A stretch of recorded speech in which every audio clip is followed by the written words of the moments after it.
সোনিয়া এখানে কি রান্না করা হচ্ছে? এখানে চা হচ্ছে আর এই যে পেঁয়াজ। কিচেন রুমের সাথে একটি ব্যালকনি রয়েছে, খুব সুন্দর। পরে যে দেখে খুব সুন্দর লাগছে আমার কাছে। Hey guys, assalamualaikum. This is Shamim Khan. Welcome back to my new another vlog. Guys, আজকে নতুন একটি ব্লগ নিয়ে আসলাম আপনাদের সামনে। তো এই মুহূর্তে আমি মোটর বাইক নিয়ে যাইতেছি উপশহরে সিলেটে। এখানে একটি বাসাতে যাবো, আপনাদেরকে অনেক সুন্দর একটি বাসা আজকে দেখাবো, আপনাদের ভালো লাগবে। অবশ্যই আমার সাথে পুরো ব্লগটি ওয়াচ করুন। আর এই যে প্রথমে আমি আপনাদেরকে যাওয়ার সময় দেখাই যে নতুন ব্রিজের দৃশ্য। রাতের বেলায় আসলে আপনার অনেক ভালো লাগবে। এই যে সাইড দিয়ে একটি মসজিদ মাজার, এইখানে সম্ভবত লাইটিং করা হয়েছে, ওয়াজ বা অন্য কিছু হবে। আর এই যে রাতের দৃশ্য দেখুন, অসাধারণ লাগতেছে। মানে কি বলবো আপনাদেরকে, লাইটিং যেভাবে সাজানো হয়েছে, মানে রাতে অন্যরকম একটি দৃশ্য শহরের। অন্য সময় দিনের বেলায় এত সুন্দর লাগে না, রাতের বেলায় যে উপসর বৃষ্টি অনেক সুন্দর লাগে। তো এই যে দেখুন, পুরো এখনও নদীতে পানি রয়েছে, আর পানি। আর এই যে এই সাইড দেখুন, এদিক দিয়ে গাড়ি যাচ্ছে, ওই সাইডে লাইটিং। এই সাইডে যদি কয়েকটি বিল্ডিং থাকতো বড় বড় উঁচু উঁচু, তাহলে আরও ভালো লাগে। যাই হোক, আমি ব্রিজ থেকে নামতেছি। আর এই সাইডে লাইটিংটি দেখুন আপনারা গাইজ। এই যে এখন আস্তে আস্তে উপসরের পয়েন্টের দিকে যাচ্ছি, এই সাইডে আরও অত্যাধুনিক লাইট। সামনে গিয়ে দেখবেন আরও খুব সুন্দর চমৎকার লাগতেছে। এই যে সাইডে রেলিং করা হয়েছে এসএসের, আর রাস্তাটিও নতুন কাজ করা হয়েছে। যে বাম সাইডে হচ্ছে গার্ডেন টাওয়ার এখন পুরনো হয়ে গেছে। সামনে গিয়ে রোজভিউ আমরা ক্রস করে আমরা ডান সাইডে যাবো। রোজভিউ রয়েছে রোড, সে রোডে ই ব্লকে যাব। এখানে একটি বাসাতে যাব। এই যে রোজভিউ সামনে। জ্যাম একটু কম রয়েছে রাত যেহেতু, না আর রমজান মাসের সময়, এই জন্য একটু জ্যাম কম। তো এই যে রোজভিউ সামনে চলে আসলাম গাইজ।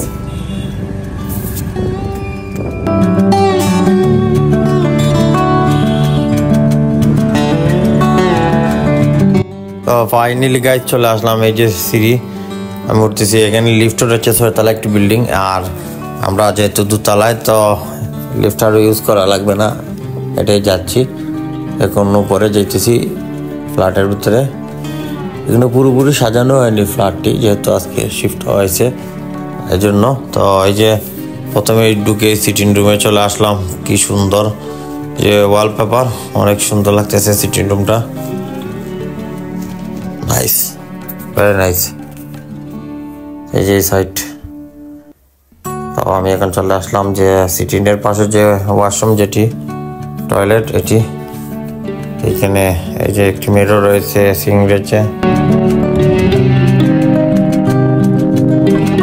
গাইজ এখন এইটি হচ্ছে 25।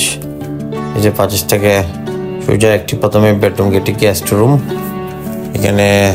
এখানে রুমে বেডরুমে ওয়ালপেপার, এয়ার কন্ডিশনার রয়েছে, ওয়ার্ডরোব। এই যে দেখুন ডিজাইনগুলো খুব সুন্দর লাগতেছে এখানে।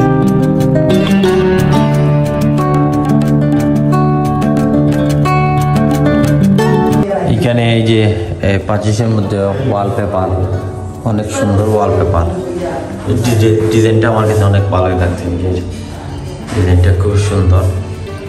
আর এই যে এখানে যে ডিজাইনটা উপরের সিলিং খুবই সুন্দর, সিম্পলের মধ্যে। তারপর এখানে আবার টাইলস লাগানো, এই যে এখানে সম্পূর্ণ টাইলস। আর এই দিক দিয়ে কিন্তু ওয়ালপেপার, সম্পূর্ণ ওয়ালপেপার। এই যে লাইটগুলো সিম্পলের মধ্যে অনেক সুন্দর। আর এই ডাইনিং টেবিলটা ছোটোর মধ্যে 6 জনই, খুবই সুন্দর একটি ডাইনিং টেবিল এখানে।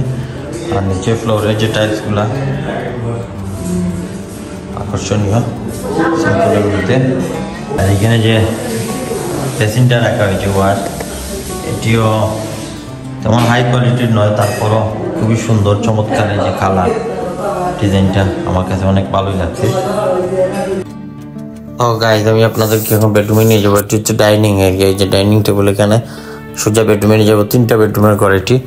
এই হচ্ছে একটি বেডরুম, যে এটি হচ্ছে একটি বেডরুম, মাস্টার বেডরুম 2টি, না মাস্টার বেডরুম একটি বড়। আর এটি হচ্ছে মিডিয়াম রেঞ্জের রুম। আর এই রুমেও এসি রয়েছে, বাথরুম রয়েছে, টাস্ট বাথরুম, ছোট্ট মোড়ের টয়লেট, সিঙ্ক, শাওয়ারের জায়গা। আর এই দিক দিয়ে ব্যালকনিও আছে, এদিক দিয়ে। ব্যালকনিটা এখনো আমাদের, হয়তো আমি লাইট জানি না কোথায়, এই উপরে অন্য সময় দেখাবো আপনাদেরকে দিনের বেলা। তো এই যে পুরো রুমটা দেখুন, রুমের সিলিংয়ের ডিজাইনটা আকর্ষণীয়, সিম্পলের মধ্যে খুব সুন্দর করা হয়েছে। এখন আরেকটি বেডরুমে যাব। এখন এই যে একটি ফ্রিজ এখানে রাখা, এইটি হচ্ছে মাস্টার বেডরুম।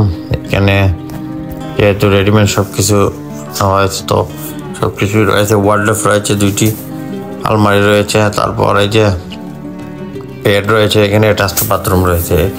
এই রুমের সিলিংটি খুব সুন্দর সিম্পলের মধ্যে রাখা হয়েছে, খুবই ভালো লাগতেছে। এই রুমে এয়ার কন্ডিশন, তারপর অতি সুবিধা হচ্ছে এই রুমেও ব্যালকনি রয়েছে, প্রতিটি রুমের সাথে একটি করে ব্যালকনি।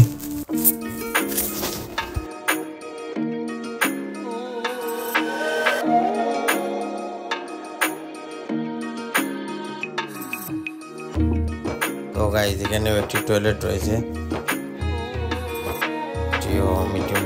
টয়লেট। সোনিয়া, হ্যালো, এটি হচ্ছে কিচেন। ও সুন্দর কিচেন। এখানে কি রান্না করা হচ্ছে? এই কি রান্না হচ্ছে? হ্যাঁ, কি রান্না করা হচ্ছে আজকে? মুরগির মাংস। মুরগির মাংস রান্না করতেছে আমাদের জন্য আজকে। এখানে চা হচ্ছে, আর এই যে পেঁয়াজ আদা রসুন দেওয়া হয়েছে এখানে। ও এখানে মুরগির মাংস, গরুর মাংস, তারপর মাছ, আর এইটাকে কি এখানে ভেজিটেবল কাটা। ঠিক আছে,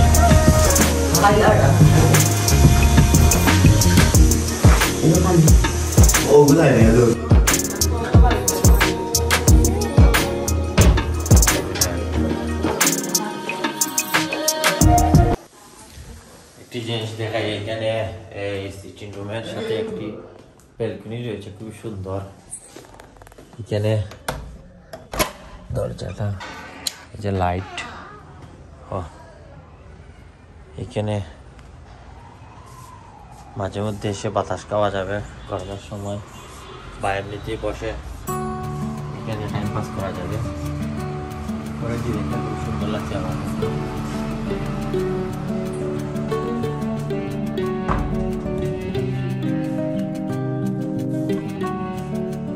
লাইটটা খুব সুন্দর সিলিংয়ের। তো আমি যদি আপনাদেরকে দেখাই, এই ডাইনিং সিটিনে একটি যে টি টেবিল রয়েছে, অনেক সিম্পলের মধ্যে কাঠের, কিন্তু উপরের যে এই গ্লাসটি অনেক দেখতে অনেক সুন্দর, মার্বেলের মতো লাগতেছে, কিন্তু আসলে এটি কিন্তু মার্বেল নয়, এটি কিন্তু গ্লাসের উপর একটি ডিজাইন, যার কারণে দূর থেকে লাগতেছে যে মার্বেল পাথর দিয়ে, কিন্তু আসলে তেমন একটি ডিজাইন সিম্পল একদম কাঠের। আর উপরে এই যে গ্লাসটা অনেক সুন্দর ডিজাইন করে দিছে, ভালোই লাগতেছে। আর এখানে যে ওয়ালপেপারগুলো লাগছে খুবই সুন্দর, অসাধারণ লাগতেছে। আর এটি হচ্ছে গাইস, হ্যাঁ এটি ওয়ালপেপার, আর এটি ওয়ালপেপার সবচেয়ে আমার কাছে ভালো লাগছে এই ওয়ালপেপারটি, এই কালারটি। আর এই যে উপরের যে ইন্টেরিয়ার ডিজাইন খুবই সুন্দর এগুলো। তো আমরা ভিডিও করার ফাঁকে ফাঁকে ড্রিঙ্ক এখন খাইতেছি। যে জিসানও এখানে আজকে আছে আমার সাথে। জিসান, কেমন আছো তুমি? অনেকদিন পর আমার সাথে, তোমাকে অনেক মিস করতেছি, অনেকদিন পর তুমি আমার সাথে ব্লগে আসলা, কারণ সবাই তোমাকে আমার সাথে ব্লগে সবসময় দেখে, এই জন্য বললাম। অনেকে অনেক সময় বলে যে আমার নাম, অনেকেই বলে জিসান বলতে পারে না, অনেকেই বলে সিজান, কেউ বলে আবার ডিসান, আবার তুমি বলেছো একদিন তোমার নাম নাকি জিদান, কোনটা বলে ডাকবো? জিসান। আমি আবার ওকে জুইস বলে ডাকি, কারণ সবসময় আমার সাথে থাকে, আপনারা প্রায় ব্লগে দেখেন হয়তো। আর হচ্ছে জিসান। আমরা এখন ড্রিঙ্ক খাইতেছি আর আড্ডা দিতেছি। নেক্সটে এগুলো আরও অনেক ব্লগ পাবেন আপনারা। তো যাই হোক গাইস, চলে আসলাম আজকে এই যে বাসাটি আপনাদেরকে দেখালাম। আর এই বাসাটি আজকেই শিফট হয়েছে, ওরা নতুন বাসা ভাড়া নিয়েছে। বাসাটি অনেক সুন্দর, অনেক ভালোই লেগেছে। এটি উপসরে পড়েছে। এর আগে একটি বাসা দেখেছিলাম উপসরে, আরেকটি বাসা, এটি সুন্দর ছিল, কিন্তু এইটি অনেক নোংরা ছিল, যার কারণে এই বাসাটি নেওয়া হয়নি। আজকে এই বাসাটি ওরা নিয়ে নিল। আর আমি দেখালাম আপনাদেরকে এই যে ঘরের সম্পূর্ণ ঘরটি দেখালাম, প্রতিটি রুম। কেমন লাগলো অবশ্যই আপনারা কমেন্ট করে জানাবেন। অবশ্যই ব্লগটি ভালো লাগলে লাইক করতে ভুলবেন না, যারা নতুন আমার চ্যানেলটিকে সাবস্ক্রাইব করবেন। দেখা হবে নেক্সট ব্লগে। আল্লাহ হাফিজ।